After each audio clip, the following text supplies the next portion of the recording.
despite regularly ridiculing the United Nations and repeatedly proposing a scaled-back U.S. role in it. President Donald Trump struck a very different tone this week, calling for empowering the controversial UN Dictators Club to somehow solve the North Korea issue, Syria, and other problems. Speaking at a meeting of UN Security Council diplomats convened at the White House on Monday, Trump demanded that the UN be ready to impose new sanctions if communist Chinese-backed North Korean dictator Kim Jong-un does not cooperate.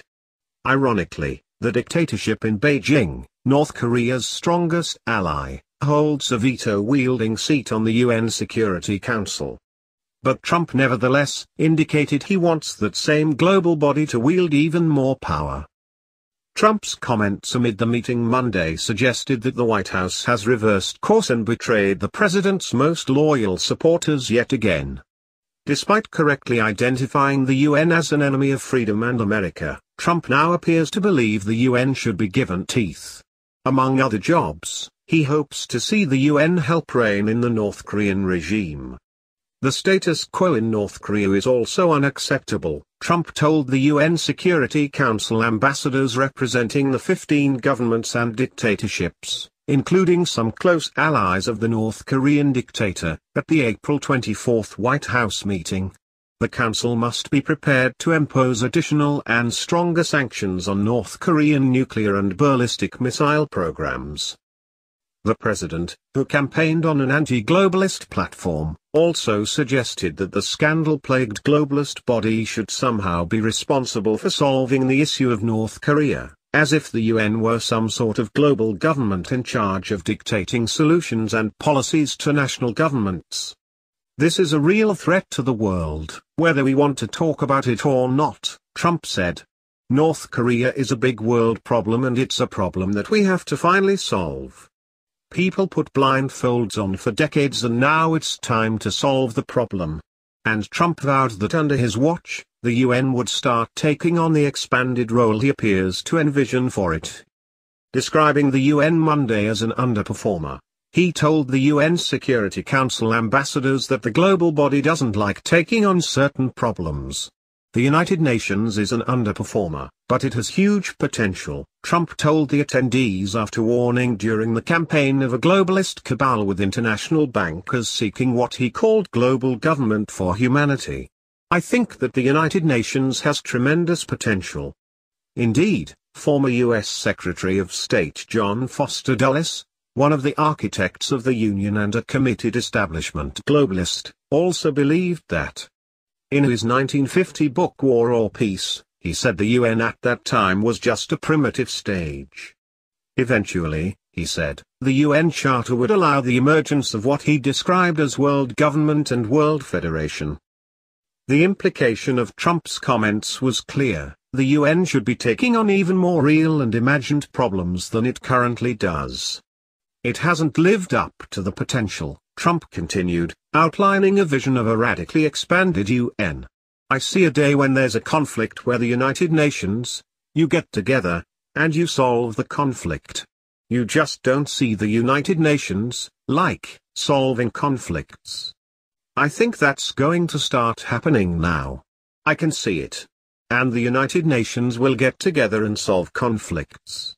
It won't be two countries, it will be the United Nations mediating or arbitrating with those countries. So I see fantastic potential and fantastic things ahead for the United Nations, Trump added. But as we look around the world, it's clear that there is much work for you to achieve, the president told the UN Security Council diplomats and their spouses. You're going to be very busy people, I suspect, over these coming months and years. The only minor rebuke Trump offered of the UN was on the cost. Trump argued that costs have gone out of control, that U.S. taxpayers shoulder too much of the burden, and that the current arrangement is unfair. But I will say this, Trump added. If we do a great job, I care much less about the budget, because you're talking about peanuts compared to the important work you're doing. You really are. You're talking about the most important things ever. And I must say, I'm a budget person. You see the way I'm talking about NATO, the same thing. But if you do a great job at the United Nations, I feel much differently about it because we're talking pennies compared to the kind of lives and money that you'll be saving. That is all very bad news for Americans who believe Trump's campaign promises to promote Americanism and reject globalism.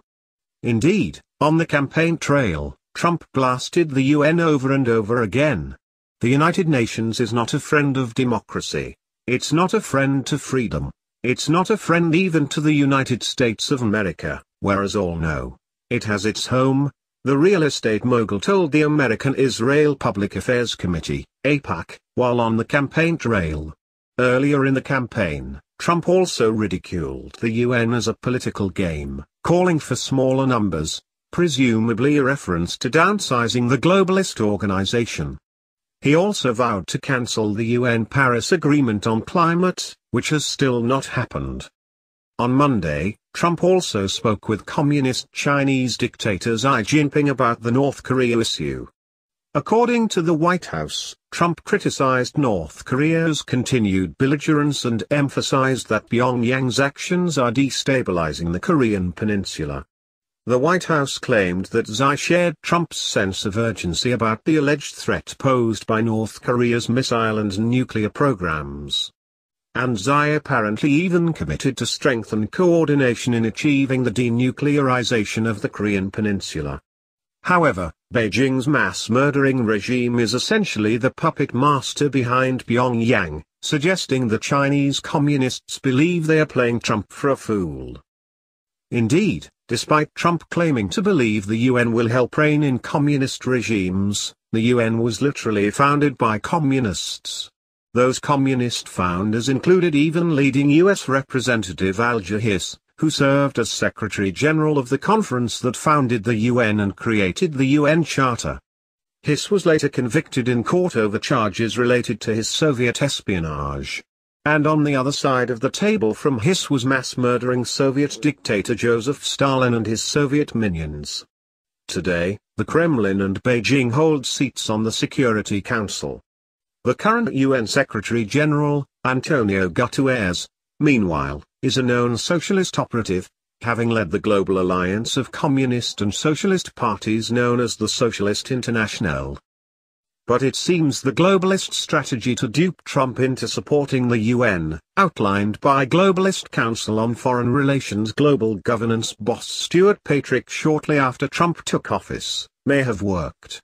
Basically, Patrick and his CFR cohorts proposed that the socialist Guterres try to hoodwink Trump into believing that the dictator's club could be used by the Trump administration to get things done. Citing the George W. Bush administration, Patrick claims that this message could resonate with Donald Trump. And indeed, it appears that it might have, at least if Trump's comments this week are any guide. Establishment-minded analysts have also noticed the trends. Foreign Policy, for example, a globalist-oriented publication, noted that from day one, the Trump administration screened its desire to emasculate the United Nations, pushing for draconian budget cuts that would kneecap the world body. However, under Trump's UN envoy, Nikki Haley, the UN has become one of the administration's favored soapboxes, providing an unexpected boost to the organization the White House set out to marginalize. Even foreign ambassadors to the UN were pleased with how the Trump administration is turning out when it comes to the UN and globalism.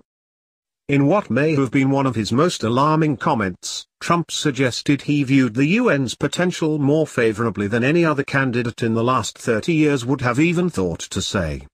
Considering the fact that Obama openly praised the UN and demanded further surrender of U.S. sovereignty to it, and President George H.W. Bush promised a new world order where the vision of the UN's communist founders would be imposed by the UN's scandal-plagued peacekeeping machine, that is really saying something. Trump apologists have suggested the president may just be making the globalist comments as a negotiating tool. After all, his administration has floated plans to slash UN funding by more than half, in addition to potential executive orders cutting back U.S. involvement in it.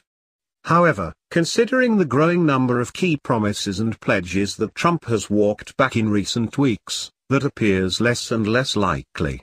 One thing is certain: this is not what Trump's legions of supporters voted for in November, and it is not what Trump promised on the campaign